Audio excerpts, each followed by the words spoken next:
com alegria, né, no coração que nós vamos compartilhar com os irmãos a palavra que o Jean propôs para essa noite, que é responsabilidade espiritual. Então, queria que a gente abrisse a Bíblia no livro de Gênesis, capítulo 3, versículo 8 e 9.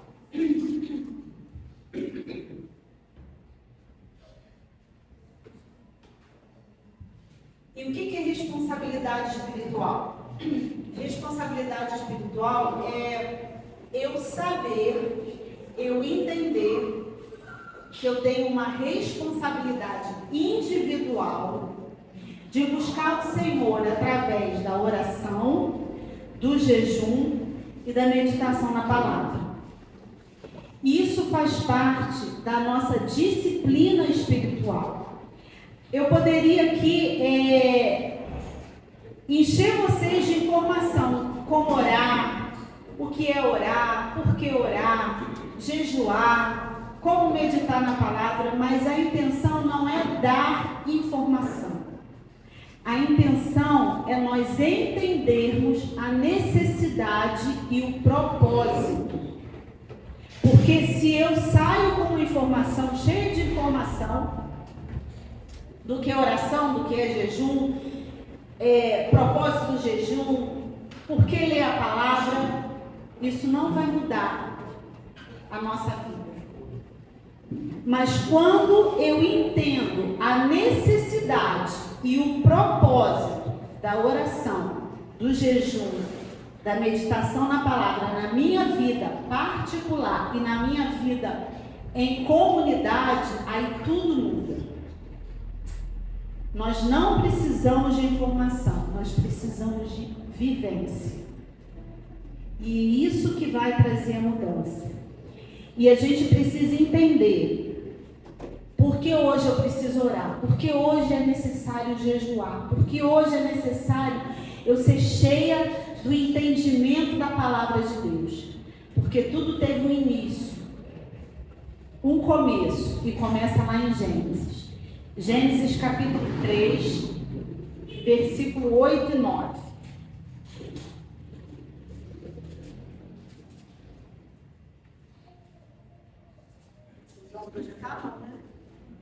Jean falou que a gente precisa trazer isso, Jean, a Bíblia, para a gente poder praticar, exercitar essa disciplina espiritual. Quando você abre a Bíblia, você vai num culto, numa reunião, você vai começar a se ter intimidade com a palavra, saber onde estão os livros, isso é importante, né? Então vamos lá. Gênesis 3, versículo 8 e 9. Ouvindo o homem e sua mulher os passos do Senhor Deus que andava pelo jardim, quando soprava a brisa do dia, esconderam-se da presença do Senhor entre as árvores do jardim. Mas o Senhor Deus chamou o homem perguntando: onde você está? A nossa necessidade da disciplina espiritual começa por causa disso aqui. Não era assim, Jesus sempre falava assim, não era assim no princípio. No princípio não era assim. Porque a gente vê, isso aqui é um relato da queda. A gente vê que algo era normal e cotidiano aqui. Deus todos os dias vinha se encontrar com o homem na brisa suave do dia, ou seja, no cair da tarde. No horário determinado, o homem já sabia que Deus passearia ali, viria se encontrar com ele. E por causa disso, Adão, ele sabendo, ele ouviu os passos e fez o quê? Se escondeu. Agora olha interessante o relato, que Flávio José foi um historiador judeu, olha como que ele coloca esse episódio.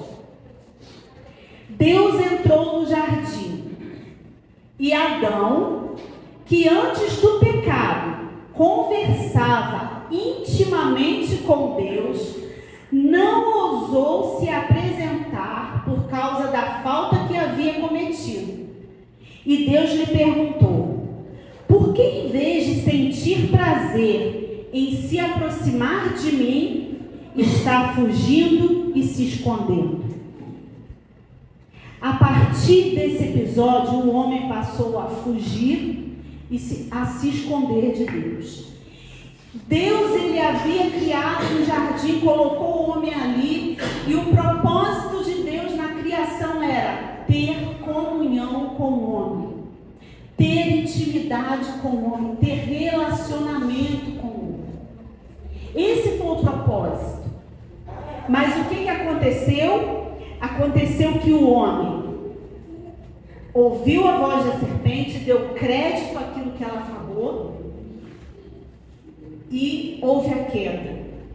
E a partir desse momento, e eu acho assim muito poético como o Flávio José colocou, a partir desse momento o homem passou a fugir e a se esconder de Deus. E aí quando você começa a ler a Bíblia, quando você começa a ter intimidade com essa palavra, que é uma disciplina espiritual, quando a gente começa a ler, não porque eu tenho que ler, mas por querer conhecer esse Deus tão perfeito, tão maravilhoso, tão supremo, tão excelso, que não desistiu de nós. Deus não desistiu da sua criação.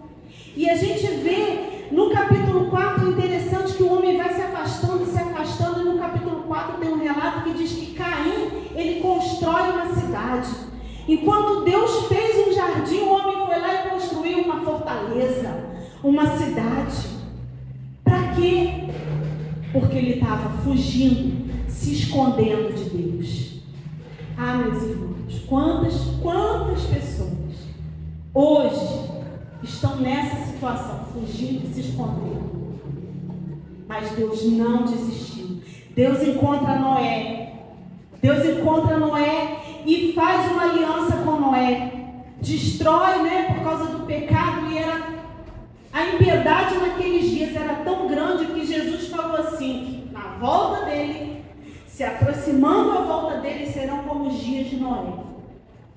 Se a gente acha que o mundo está perdido, imagina os dias de Noé.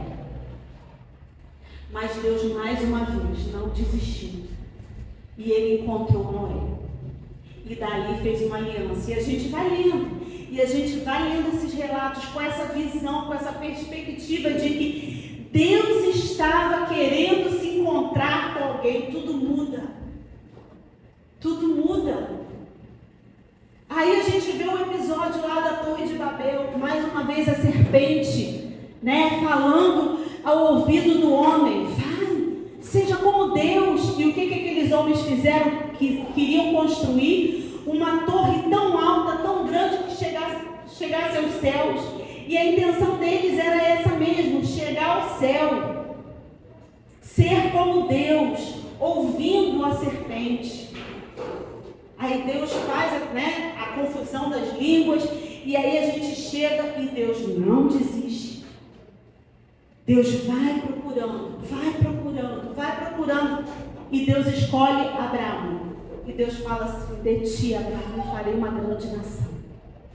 Faz uma aliança unilateral com Abraão, que não dependia de Abraão, dependia apenas dele. E quando você vai lendo a palavra de Deus, e você vai descobrindo essas maravilhas, esses segredos, você vai entender que na antiguidade, Deus, ele vinha conversando com o homem, porque não existia uma revelação plena. Ele vinha conversando com o homem à medida que o homem pudesse entender. O homem era limitado da revelação de Deus. Então, quando Deus faz uma aliança com Abraão, Deus estava usando algo que era comum. Os reis, eles faziam aliança com seus vassalos. Existiam dois tipos de aliança: bilateral, que era cada um cumpria a sua parte, e a unilateral. E Deus fez algumas alianças. Com Abraão ele fez unilateral, só dependia dele. Com Moisés, a gente vai ver que a aliança lá na lei, ela era bilateral. Deus dá a lei e fala: se vocês fizerem isso, se vocês cumprirem a parte de vocês, eu vou fazer a minha parte. E aí a gente vê a história, e o que acontece? O povo não cumpriu a parte dele. Mas Deus não desistiu. Não desistiu de nós. E a gente vê lá em Atos 13, versículo 22, quando eles vão falar de Davi.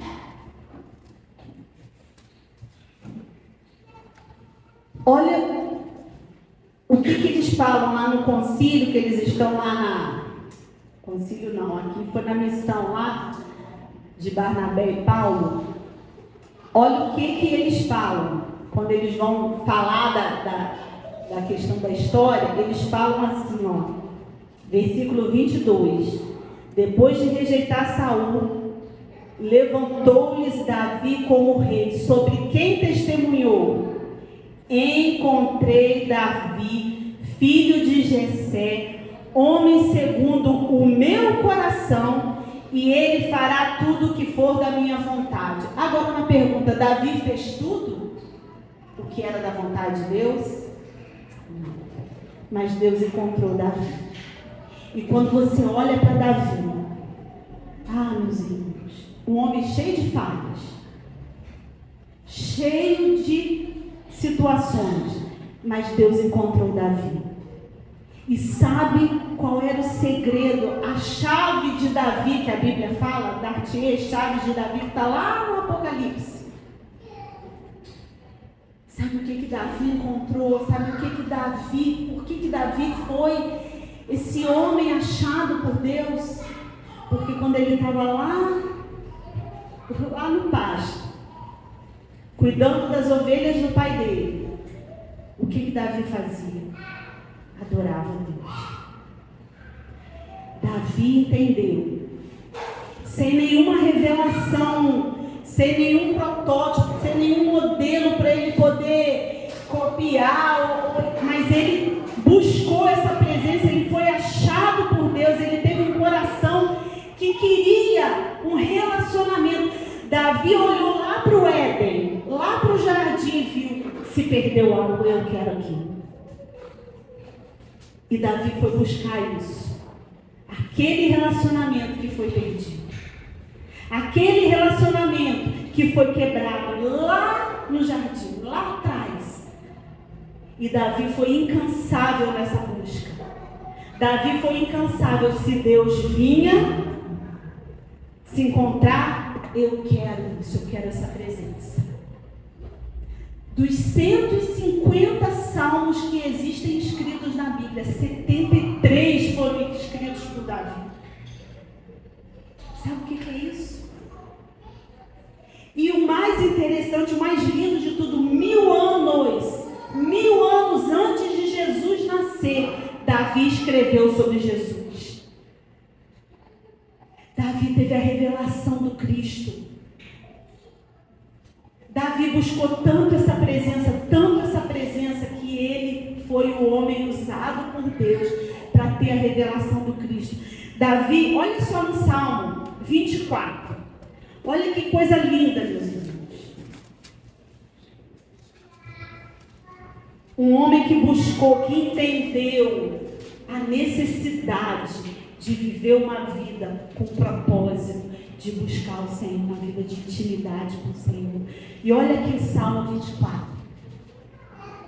Um salmo de Davi. Ele fala assim: do Senhor é a terra e tudo que nela existe, o mundo e os que nele habitam. Pois foi ele que fundou-a sobre os mares, firmou-a sobre as águas. Aí Davi pergunta, né? Ele fala da grandeza de Deus, olha para esse Deus e pergunta: quem poderá subir o monte do Senhor? Quem poderá entrar aquele que tem mãos limpas e coração puro, que não recorre aos ídolos, nem jura por deuses falsos. Ele receberá a bênção do Senhor, o Deus, o seu Salvador lhe fará justiça. Olha, Davi olhando e vendo que um Salvador faria justiça. São assim aqueles que buscam a tua face, ó Deus de Jacó. Aí dá uma pausa no salmo. Aí é um silêncio.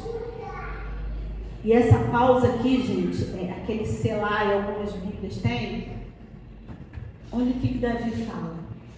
Abram-se, ó portais. Abram-se, ó portas antigas, para que entre o Rei da Glória. Quem é o Rei da Glória? O Senhor forte e valente, o Senhor valente nas guerras. Abram-se, ó portais, abram-se, ó portas antigas, para que o Rei da Glória entre. Quem é esse Rei da Glória? O Senhor dos Exércitos. Ele é o Rei da Glória. Sabe o que é isso aqui? Ele viu Jesus entrando no céu, forte, vitorioso, valente, despojando inferno. Quando João, lá em Apocalipse, ele tem a visão e ele olha e chorava muito, porque ninguém era digno de abrir o livro. Lá em Apocalipse capítulo 5, e o ancião fala: não chora, aquele que venceu, o Cordeiro, ele abriu o livro, ele é digno de desatar os selos. Davi conseguiu ver Jesus vitorioso entrando na glória. Você sabe o que é isso? 1000 anos antes. 1000 anos antes de Jesus nascer. Olha que coisa tremenda. Você vai ler o Salmo 2, ele fala de Jesus na cruz. Gente, isso é tremendo. Um homem que entendeu, ele entendeu quem era Deus. Ele entendeu quem era Deus. Ele não tratava, Davi, ele não tratava Deus como um ídolo. Ele tratava Deus como Deus. E às vezes a gente não sabe a diferença entre um ídolo e Deus. Às vezes a gente faz Deus de um ídolo, porque na nossa mente a gente acha que o ídolo é apenas uma imagem de escultura, onde as pessoas se dobram, se ajoelham e ali elas fazem, as suas petições, as suas promessas. Mas na verdade há uma diferença muito real para a gente entender e para a gente não fazer de Deus um ídolo. O ídolo, você fala para ele qual é a sua vontade. E aí ele vai dizer para você o que você tem que fazer para você conseguir. Deus, o verdadeiro Deus, você pergunta para ele: Senhor, qual é a sua vontade? E se dispõe, você se dispõe a qualquer preço cumprir a vontade dele. Entende a diferença? Meus irmãos, quantas vezes a gente faz de Deus um ídolo para nós? Quantas vezes as nossas orações é para pedir a Deus que faça a nossa vontade? E aí, a gente vê Jesus nos ensinando a orar. E ele fala o que na oração? Seja feita a minha? Não. Pai nosso que estás no céu, santificado seja o teu nome. Venha a nós o teu reino e seja feita a tua vontade. Nós estamos realmente tratando Deus como Deus, meus irmãos. Nós estamos dispostos a fazer a vontade dele. Nós estamos nessa noite falando de disciplina espiritual. E eu só vou ter uma disciplina espiritual na minha vida se esse Deus. E parar, nós precisamos parar de barganhar com o Senhor. Nós precisamos parar de achar que Deus tem que fazer a nossa vontade. Nunca foi assim. E como Davi não tinha um modelo, a ser seguido. Mas na plenitude dos tempos, Deus amou o mundo, como diz lá em João 3,16, de tal maneira.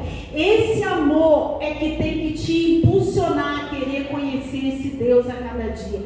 Deus amou o mundo, Deus nos amou de tal maneira, uma maneira extraordinária, uma maneira que a nossa mente não consegue entender. Foi de tal maneira que Ele deu o seu único filho para fazer aquilo que a gente não tinha condição de fazer, um sacrifício. Porque na lei, os sacrifícios que eram feitos, Hebreus fala isso, eles eram insuficientes. Mas nós hoje, Davi não tinha, mas nós temos um modelo. E Jesus veio aqui nessa terra, não é para dar para a gente uma vida boa. Ele nunca prometeu isso. Isso nunca saiu da boca de Jesus. Esse ensinamento Jesus nunca falou, muito pelo contrário. Ele falou: nesse mundo vocês vão ter aflições, mas tem de bom ânimo, porque eu venci, vocês vão vencer. Vencer o quê? As aflições. Aleluia. Isso nunca saiu da boca de Jesus. A vida de Jesus não foi fácil. Por isso que nós somos, a nossa responsabilidade, meus irmãos, é muito maior. É muito maior, porque nós temos um modelo. Jesus veio nessa terra, se fez homem, habitou entre nós, se fez carne, o Deus Santo, Emanuel, habitou conosco, sabe para quê? Para restaurar o que foi perdido. Para restaurar a comunhão. Para voltar, para abrir o caminho, sabe?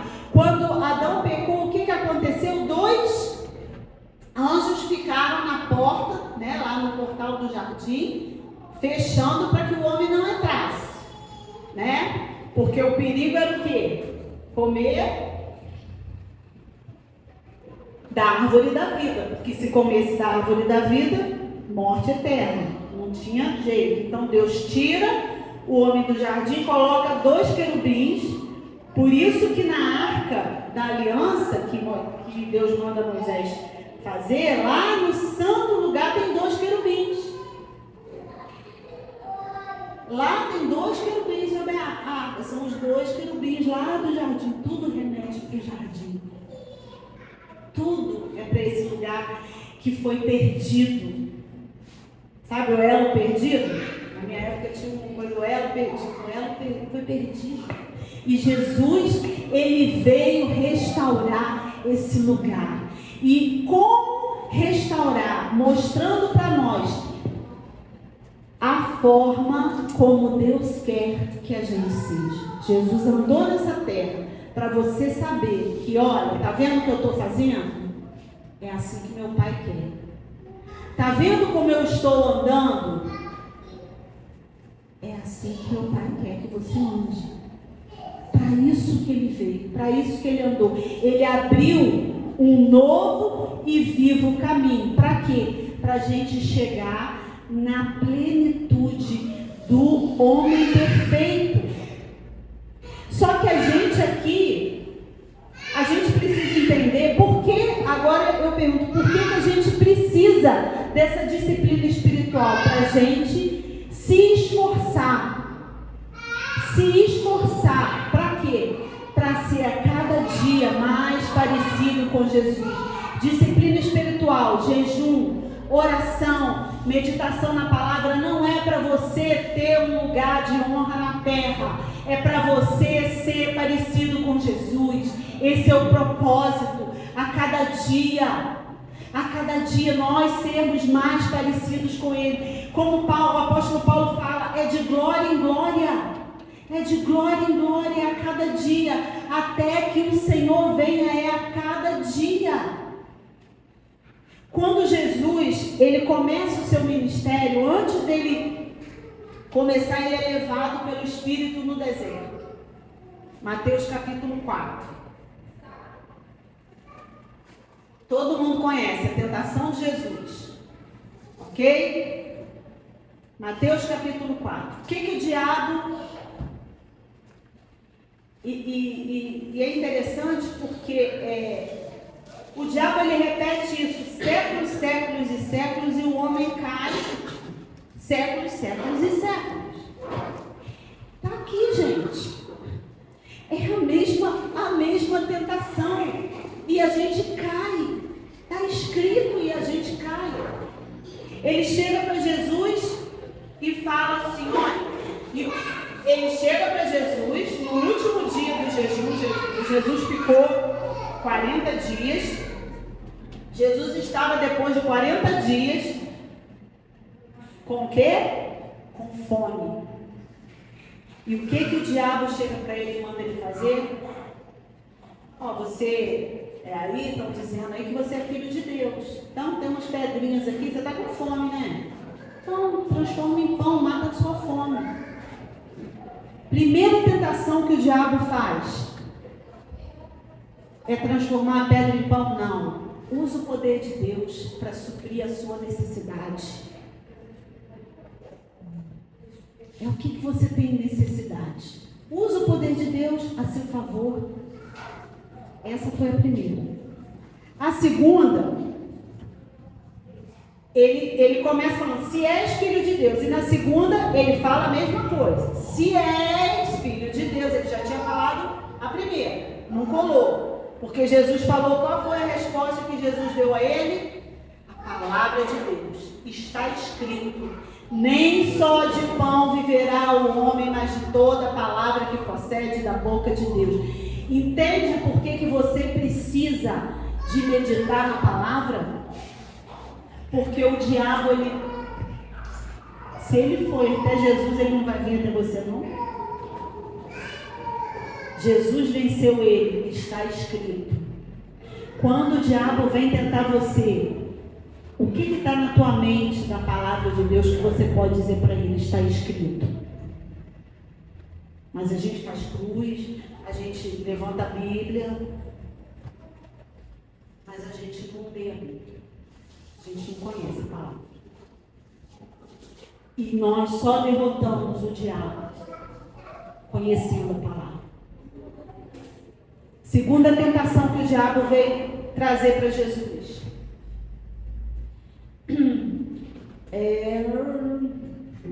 Não só de pão viverá. Então o diabo levou, na parte mais alta do templo e disse, se és filho de Deus, joga-te daqui para baixo. Ele vai dar ordem ao teu respeito, e com as mãos seguirão você, para que você não tropece em nada. Você é filho de Deus mesmo, Deus vai te guardar em todo o tempo. O diabo estava aqui mexendo na identidade de Jesus. Segunda tentação. Identidade. Quem você é? Você é mesmo filho de Deus? Dá um pulo aqui. Vamos ver. Porque está escrito lá, você não falou que está escrito que nem só de pão? Vive o, mas está escrito também que se você cair, ele vai dar ordem a teu respeito. Salmo 91. Por isso que muita gente, infelizmente, abre a Bíblia no Salmo 91 e deixa aberta dentro de casa com a Bíblia aberta, sem ser lida, a página fica amarela no Salmo 91 e não sabe o que está escrito lá.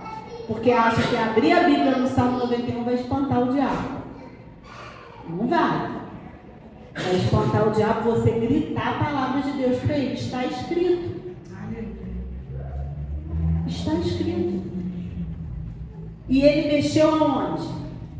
Ele colocou dúvida na identidade de Jesus.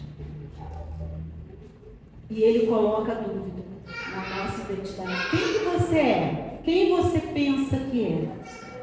Quantas pessoas aí fora sofrendo porque não têm identidade?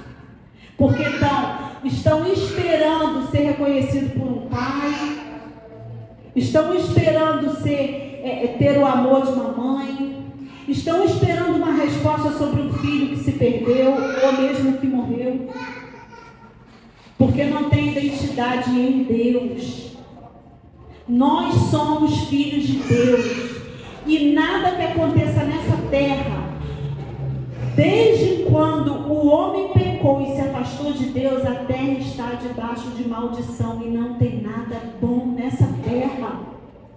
A gente tem algumas horinhas de refrigério, mas é tudo muito ruim, degradante. E se a gente não tem uma identidade firmada em Deus, sabe o que acontece? A gente vai sofrer. A gente vai, sabe, a gente nunca vai se encontrar, porque a gente nunca vai saber que realmente nós somos filhos amados de Deus. Gente, Deus, desde aquele dia que Adão fugiu e se escondeu, Deus veio atrás de nós. E se não fosse bastante, Ele se sacrificou por nós. Ele não só veio atrás, mas Ele morreu por nós. E isso tem que ser suficiente para nós. Isso tem que ser suficiente, isso tem que nos atrair à presença desse Deus. Terceira coisa,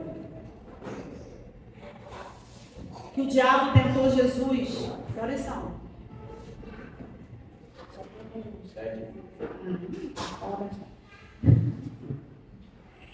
Terceira coisa que o diabo fez: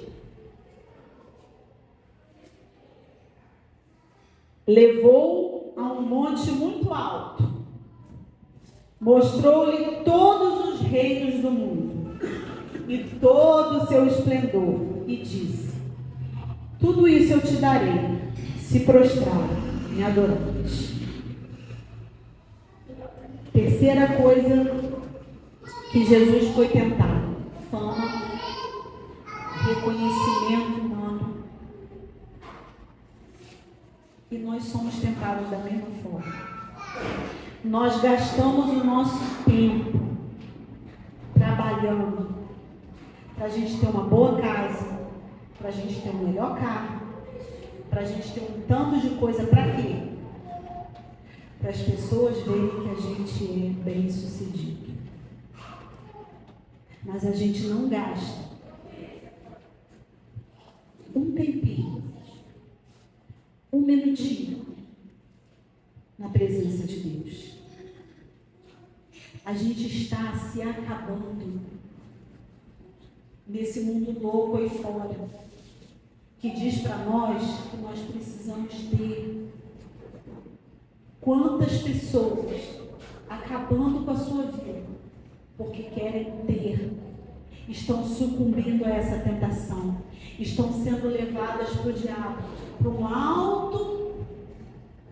lugar alto, estão se prostrando diante dele e falar: eu quero fama, eu quero poder, eu quero dinheiro, eu quero reconhecimento, me dá, me dá, me dá.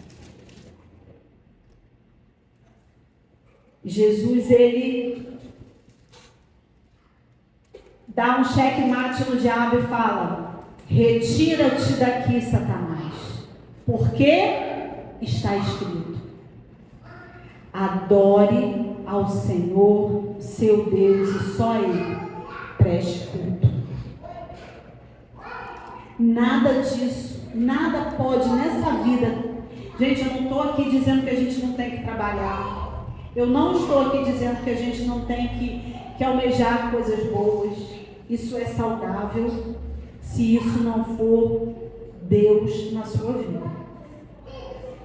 Se você gasta toda a sua energia, todo o seu tempo para correr atrás dessas coisas, você está correndo atrás do vento. O que pode mover, porque tudo isso vai passar. Gente, tudo isso vai passar. Nada disso é sólido. Por isso que a nossa alegria não pode estar nessas coisas. É só você olhar lá para o Rio Grande do Sul. Olha para lá, casas, quantas casas bonitas, quantos comércios foram destruídos. A nossa expectativa, a nossa esperança não pode estar nessas coisas que elas são passageiras. Existe algo maior e nós precisamos entrar nesse caminho. Nós precisamos entrar nesse caminho de buscar essa presença, de se preparar para o grande dia. Gente, haverá o grande dia e ele está próximo. E eu creio, sabe por que eu creio? Porque a igreja primitiva já aguardava há 2000 anos atrás. E se eles aguardavam na iminência de Jesus voltar, logo eu aguardo. E a nossa, sabe o que a igreja hoje, ela perdeu? Essa expectativa da volta de Jesus. Por isso construir templos maravilhosos, confortáveis, gastando dinheiro para fazer, estruturas, porque não se espera uma volta iminente de Jesus. Não se espera uma volta iminente de Jesus. Mas nós precisamos percorrer esse caminho. Que Jesus, salvação não é o fim, salvação é o início. Jesus nos salva. Sabe para quê? Para a gente chegar a um lugar. Primeiro passo é a salvação. É eu entregar minha vida e ser salvo por Jesus. O segundo passo é eu morrer. Eu preciso morrer para mim mesmo. Eu preciso morrer, matar a minha vontade. Porque eu preciso entender que eu necessito de ter na minha vida essa disciplina espiritual. Eu necessito. E jejum, gente, é deixar de comer, sim. Jejum bíblico é deixar de comer. É você deixar de se alimentar. Seja um café da manhã, para quem tem mais debilidade, seja na hora do almoço, eu não sei, você vai buscar em Deus, mas nós precisamos entrar. É um dia inteiro, você consegue fazer? Um dia inteiro? Faça. É só uma refeição? Nossa, começa com uma coisa pequenininha, mas vai aumentando essa disciplina. Jesus falou assim, perguntaram para ele, por que os seus discípulos não jejuam? O que ele falou? Para que eles vão jejuar se o noivo está com eles? Mas vai chegar o dia que o noivo será tirado e eles jejuarão. Jesus afirmou que a sua igreja ia jejuar quando ele não estivesse aqui. Então nós precisamos ter essa responsabilidade com esse propósito. O propósito é eu me parecer mais com Jesus. E agora, para a gente terminar, eu queria que a gente lesse Apocalipse capítulo 22. Antes da gente ler capítulo 22, quem sabe aqui, Jesus começou, qual foi o primeiro milagre que Jesus fez?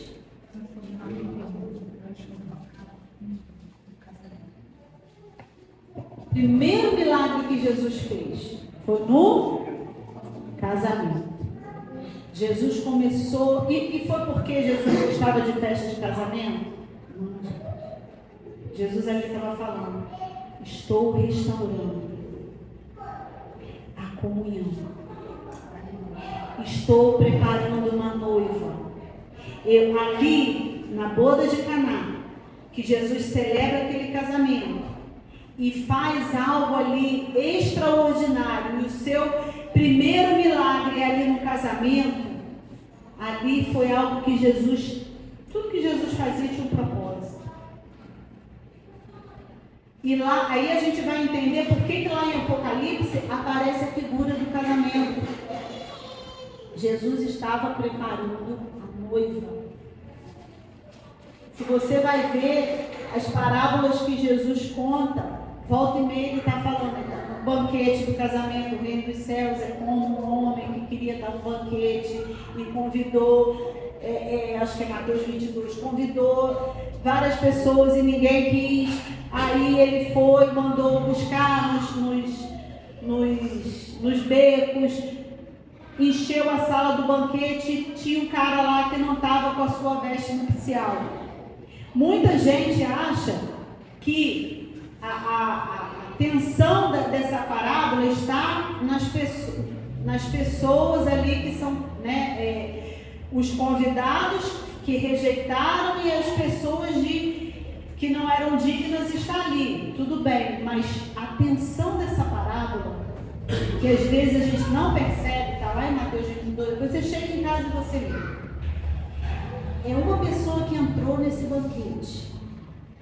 Mateus 22, acho que é. Uma pessoa que entrou nesse banquete. Perguntaram para ele assim: por que você está aqui? Cadê a sua roupa? Essa é a tensão da parada. E aí viram que ele não estava arrumado com a roupa nupcial. Ele não estava preparado para o casamento. E sabe o que aconteceu com ele?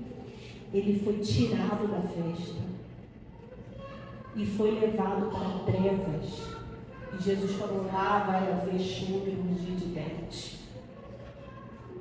É 22, Mateus 22. E isso é uma advertência para nós. Não é porque a gente está no banquete, não é porque a gente está aqui na comunidade, na igreja, louvando, adorando, participando da festa, que vai dizer para você que você vai ser aceito.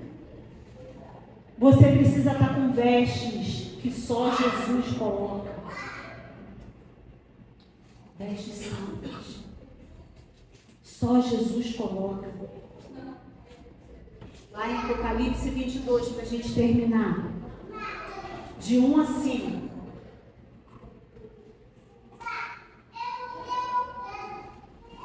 Por que eu tenho que orar?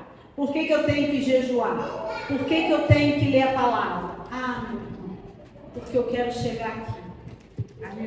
Então o anjo me mostrou o rio de água da vida, que era claro como cristal, e fluía do trono de Deus e do Cordeiro, no meio da rua principal da cidade. De cada lado do rio estava...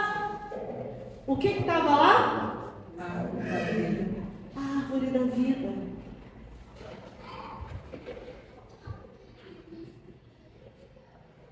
Entende? Que o Éden voltou. Entende? Aonde tudo começou, é onde tudo vai terminar.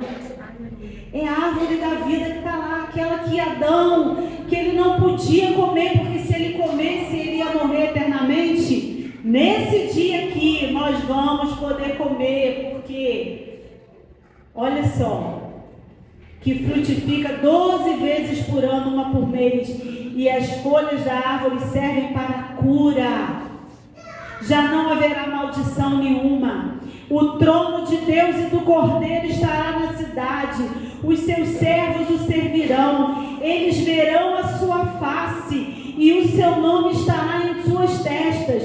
Não haverá mais noite. Eles não precisarão de luz de candeia nem da luz do sol, pois o Senhor Deus os iluminará e eles reinarão para todo sempre. Aleluia!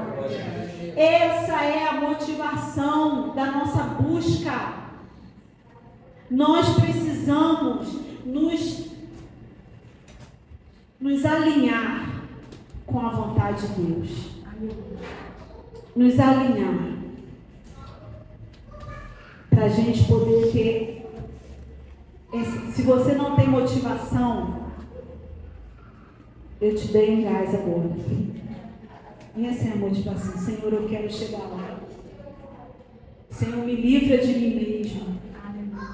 Senhor, é todo dia, meu querido. Senhor, arranca de mim aquilo que não presta. Senhor, faz uma obra na minha vida. Faz como o salmista. Senhor, sonda o meu coração, vê se há algum caminho mau. Senhor, olha lá guardião lá no consultório, Senhor, olha aqui, tem alguma coisa que eu faço aqui que não revele a sua glória. Pedro, na carta de Pedro, ele fala que nós somos sacerdócio real, nação eleita, povo adquirido por Deus. Nós somos os sacerdotes, nós é que vamos dizer ao mundo e revelar ao mundo quem é Deus. Nós, apóstolo Paulo fala que nós somos cartas vivas. O que é a nossa vida? Quando as pessoas olham para a gente, o que eles estão lendo?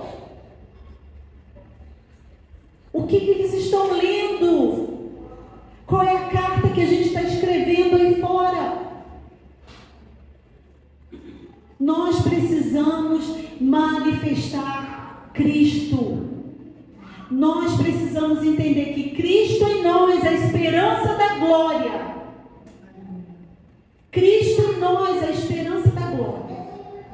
Nós precisamos, por isso, nós precisamos das disciplinas espirituais, ter essa responsabilidade, ter essa convicção.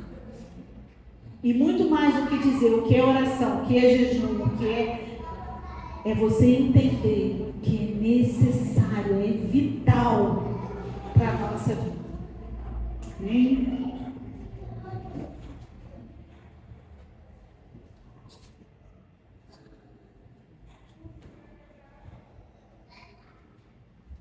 Eu queria que a gente, nesse momento, que a gente vai celebrar a ceia. Diante de tudo isso que a gente falou aqui,